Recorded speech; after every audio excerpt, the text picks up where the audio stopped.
안녕하세요, 액트입니다. 제 영상을 시청해주시는 여러분 정말 감사합니다. 오늘 제가 이야기할 주제는 내 입맛에 맞는 떡은 없다, 우선순위를 정해라 라는 주제로 이야기를 하려고 하는데요.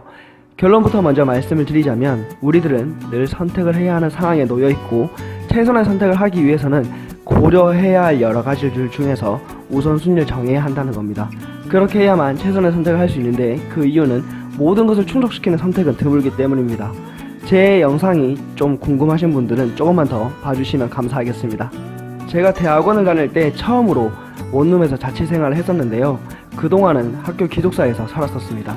2인 1실이라서 룸메이트와 같이 살았었는데 나름 좋은 점도 있었지만 불편했었죠. 그리고 성인임에도 불구하고 12시 넘어서 학교 들어가려면 외박을 신청해야 하는 등 여러 가지가 좀 불편했었습니다. 첫 집은 부동산을 통하지 않고 직접 집주인과 계약을 했었는데요. 나만의 공간이 처음 생긴다는 그 설레는 마음에 모든 것이 좋아 보였습니다. 그런데 웬걸 일주일 정도 살아보니까 그 방의 현실을 보였습니다. 1층인데도 불구하고 옆에 건물에 막혀 있어서 햇빛은 단 하나도 들지 않았고요. 햇빛이 안 드니까 습했고 통풍도 잘 안 되지 않으니까 벽에 곰팡이가 생기기 시작했습니다. 아울러서 화장실에서 냄새 나기가 시작하고 밤에 잘 때 이불을 깔아서 잠을 자게 되면 아침에 그 이불이 너무나 축축했습니다. 그 습기가 올라오니까 제가 건강해서 망정이지 아마 만약 몸이 좀 아팠으면 아마 이 세상을 떠났을 수도 있을 것 같습니다. 그리고 벌레는 왜 그렇게 많던지 정말 노답인 방이었습니다. 이런 경험으로 제가 두 번째 방을 구할 때는 부동산의 도움을 받았습니다. 제가 가장 원하는 방은 햇빛이 잘 들어오고 습하지 않은 방이었습니다. 부동산 덕분에 이런저런 방을 봤는데 드디어 제 마음에 드는 집을 발견했습니다. 넓은 창문을 통해서 햇빛이 들어오고 바람도 잘 통해서 전혀 습하지 않은 방이었죠. 두말할 것도 없이 당장 계약을 했습니다. 그런데 살아보니 웬걸 일주일 만에 후회를 했습니다. 왜냐하면 저는 5층에 살았었는데 3층과 4층이 고시원 건물이었습니다. 근데 그 고시원에 사는 사람들이 3층과 4층 복도에서 담배를 엄청 피는 거예요. 담배를 피니까 어때요? 담배 연기가 위로 올라오죠. 5층 위로 올라오고 제 그 방 문틈 사이로 담배 연기가 들어오죠. 정말 담배 냄새 때문에 죽을 뻔했습니다. 이런 점을 집주인한테도 말을 하고 고시원에도 이야기를 했지만 웬걸 고시원 사람들 통제가 안 되는 거죠. 그래서 저는 제가 1년 반 동안 담배 냄새에 찌들려서 너무나 힘들게 살았습니다. 제가 첫 번째 방과 두 번째 방을 구하면서 든 생각이 있습니다. 뭐냐면 정말 내 입맛에 딱 맞는 방은 없구나라는 생각이 들었고, 더 나아가서 내가 방을 구할 때 고려해야 하는 여러 가지들 중에서 우선순위를 정해야 되겠구나라는 생각이 들었습니다. 내가 반드시 취해야 할 것과 취하지 않아도 될 것을 구분해야 되겠다라는 생각이 들었습니다. 제가 이렇게 생각을 정리하고 난 뒤에 세 번째 방을 구할 때 제가 가장 중요하게 생각한 것은 회사와 방의 거리였습니다.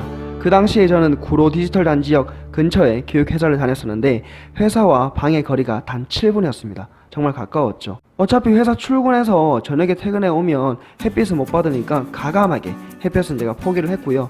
다만 통풍, 환기가 잘 돼서 습하지 않은 방을 구했습니다. 이렇게 우선순위를 정해서 그렇게 충족시키는 방을 계약하다 보니 2년 동안, 방 계약 기간이 2년이었는데 2년 동안 굉장히 나름대로 잘 살았던 것 같습니다. 그리고 지금은 결혼을 해서 인천 부평에 신축 빌라를 구매를 해서 살고 있습니다. 신축 건물이고 13층 건물이라서 햇볕도 잘 들어오고요. 물론 담배 냄새도 안 나고요. 인테리어도 깔끔하고 환기도 굉장히 잘 됩니다. 물론 제 집이 아니라 은행 집이라는 사실과 회사가 강남이라서 집과 회사의 거리가 굉장히 멀지만 나름 만족을 합니다. 왜냐하면 와이프가 인천 사람이라서 인천에 터를 잡으려 했었고요. 그리고 은행 대출금이야 천천히 갚아 나가면 되니까요. 너무나도 당연한 이야기지만 이 세상에 내 입맛에 딱 맞는, 쏙 맞는 떡은 존재하지가 않습니다. 만약에 존재한다면 굉장히 비싸겠죠. 여러분, 우리들은 살아가면서 늘 선택을 해야 합니다. 그리고 선택에 대한 결과의 책임을 져야 하죠. 그렇기 때문에 최선의 선택을 하기 위해서는 내가 고려해야 할 여러 가지 기준들 중에서 우선순위를 정해야 합니다. 이것은 내가 취해야 할 것, 반드시 이것은 내가 취하지 않아도 될 것이라고 구분을 해야 합니다. 여러분들도 아시다시피 이 모든 것을 충족시키는 선택은 굉장히 드물기 때문이죠. 만약에 이런 우선순위를 정하는 기준을 어떻게 정해야 할지 모르겠다면 너무 걱정하지는 마세요. 여러분들의 경험이 다 해결을 해줄 겁니다. 마치 제가 방을 구할 때 했던 그런 경험들이 도움이 됐던 것처럼 여러분들의 경험이 우선순위를 정하는데 도움이 될 겁니다. 만약에 내가 그러한 경험이 부족해서 우선순위를 정하는 기준을 잘 못 세우겠다 하더라도 걱정하지는 마세요. 주변 사람들에게 물어보고 조언을 구하면 되고요. 책을 찾아봐도 되고요. 인터넷 서치를 해봐도 되니 너무 걱정하지는 마세요. 저는 이왕이면 여러분들이 멋진 선택을 하셔서 여러분들 입맛에 딱 맞지는 않더라도 여러분들 입맛에 맛있고 소화가 잘 되는 떡을 드셨으면 좋겠습니다. 여러분의 늘 멋진 선택을 응원합니다. 지금까지 액트였습니다. 감사합니다.